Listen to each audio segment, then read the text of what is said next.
راغلي دي کنه او بخاری کې راغلي دي بخاری ما نزدکا بخاری د صحابي د دشمن نه مزدکا وا د بخاری ته پوس مونږ نه کوا الحمدلله د نبی علیہ السلام چې کوم وارثان موجود دي هغې نه تپوس وکړه زما په شان طالب علم نه تپوس وکړه چې زه درته ووایم چې دې حدیث څه مطلب دی ته خو هسې غافې او بعضې خلک یو حدیث وایي دا هم زه دله کلیر کم 2 منټه کې انشاءالله چې نبی علیہ السلام عمار ته ویلي چې او عماره تا به یوه ډله قتلوي چې هغه به ډېره فئه باغیه به بغاوت والا ډله به وي ته به یې جنت ته راکاږئ به دې جهنم ته راکاږي وګوره که نه وایي دا د معاویه ډله وه معاویه نو جهنمي و نعوذ بالله ځکه د هغې د ډلې نه دی وجلی شي په دې ځان پوي که دا فئه باغیه هغه ډله وه چې عثمان یې شهید کړ څوک یې شهید او د عثمان رضی الله شهادت نه بعد هغه سازشي ډله تقسیم شوه څه لاړه د معاویه رضی الله ګروپ ته او څه لاړه د علي رضی الله عنه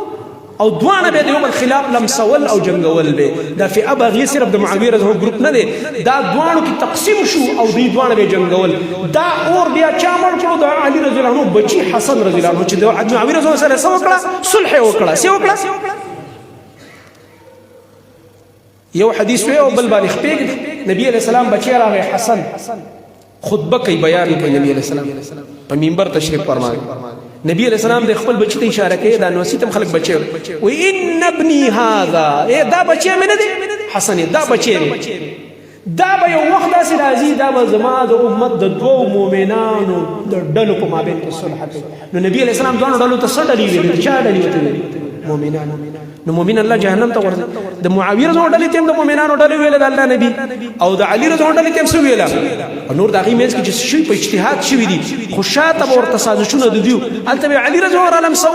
دا باغي ډله هلته هم لاړه او دلته هم لاړه دا هغه خاص ګروپ مراد دی چې هغه شرارت یې کړی او عثمان یې شهید کړی او دا راغلي وو د هغه مختلفو علاقو د بصرې وغیره وغیره نه چې هغه د عبدالله بن سبا یهودي ډله وه چې ځان یې مسلمان کړو د صحابو خلاف یو مهم شروع کړو او د هغې په نتیجه کې د عثمان رحمه باندې حمله وکړله دا هغه ډله دا باغي ډله صحابه مه ټارګټ کوه ظالمه بدبخته ته به څومره پورې موږ له دوکې راکړې ټیک ده ساده مسلمان به دوکه شي ساده مسلمان به ستا په دې خبره باندې په دوکه کې پرېوځي چې ته به ورته وګوره خو بخاري کې راغلي دي که نه او بخاري کې راغلي دي بخاري ما نه زده که بخاری د صحابي د دشمن نه مزده کوه د بخاری تپوس مونږ نه کوه الحمدلله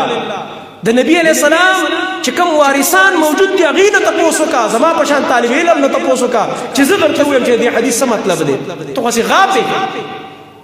زه به دې پوه کړم چې دې حدیث څه مطلب دی د الله په فضل زما په شان وړوکی طالب علم پاتې لا غټ غټ محدثین او زموږ استادان او علما خو به دې سمې سترګې کولاوي دا فئه باغیه هغه وه ذهن کلیر کوي چې دې عثمان شهید کو او د خپل ځان د پټولو دپاره به تقسیم شو په دواړو ډلو کې او صحابې خپل منځ کې جنګول او حسن رضی الله عنه بیا راغو د خپل پلار د شهادت نه پس د علي رضی الله عنه بعد هغه د نبي علیه السلام پیشنګویي پوره شوه چې زما دا بچی به 2 مؤمنانو ډلې یو ځای کړي نو د معاویه ډله هم د مؤمنانو ډله او د علي رضی الله عنه د دواړو منځ کې صلح وکړه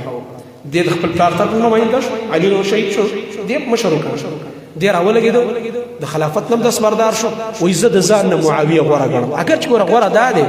حسن رضی الله د معاویه نه څه دی د نبي علیه السلام نو څه دی هغه مراتب خو شته که نه خو دا د ده هغه تقوا وه ویل زه په حکومت څه کومه خو زه دا حق تاله در کوم ځکه چې ته هغه کې د قیادت صفاتو په دې معاویه رضی الله عنه کې ناشنا تدبر پکې دا بحري جهاد آغاز هم هغه کړی نبي علیه السلام فرمایي زما په امت کې اولنی لښکر چې په بحر کې به جنګ کوي په سمندر جنگ به شروع کوي دا به جنتي ډلې د سمندر جنگ چا شروع کړی دی معاویه رضی الله عنه اولنی بحري بیړه معاویه تیاره کړې رضی الله عنه دا قبره صفته کړی دی ځکه دا جزیره په سمندر کې ورپسې لاړه معاویه رضی الله عنه او دا علاقې فتح کړه نو د خپلو مشرانو صحیح تاریخ نه ځان خبروئ دا ګنده او غلط تاریخونه مه ګورئ الله رب العالمین دې مونږ او تاسو په زړونو کې د صحابه کرام رضی الله عنهم مینه محبت واقع کړي الله رب العالمین دې مونږ د فتنو نه بچ الله رب العالمین دې زموږ ستاسو په قرآن او سنت باندې صحیح تربیت وکړي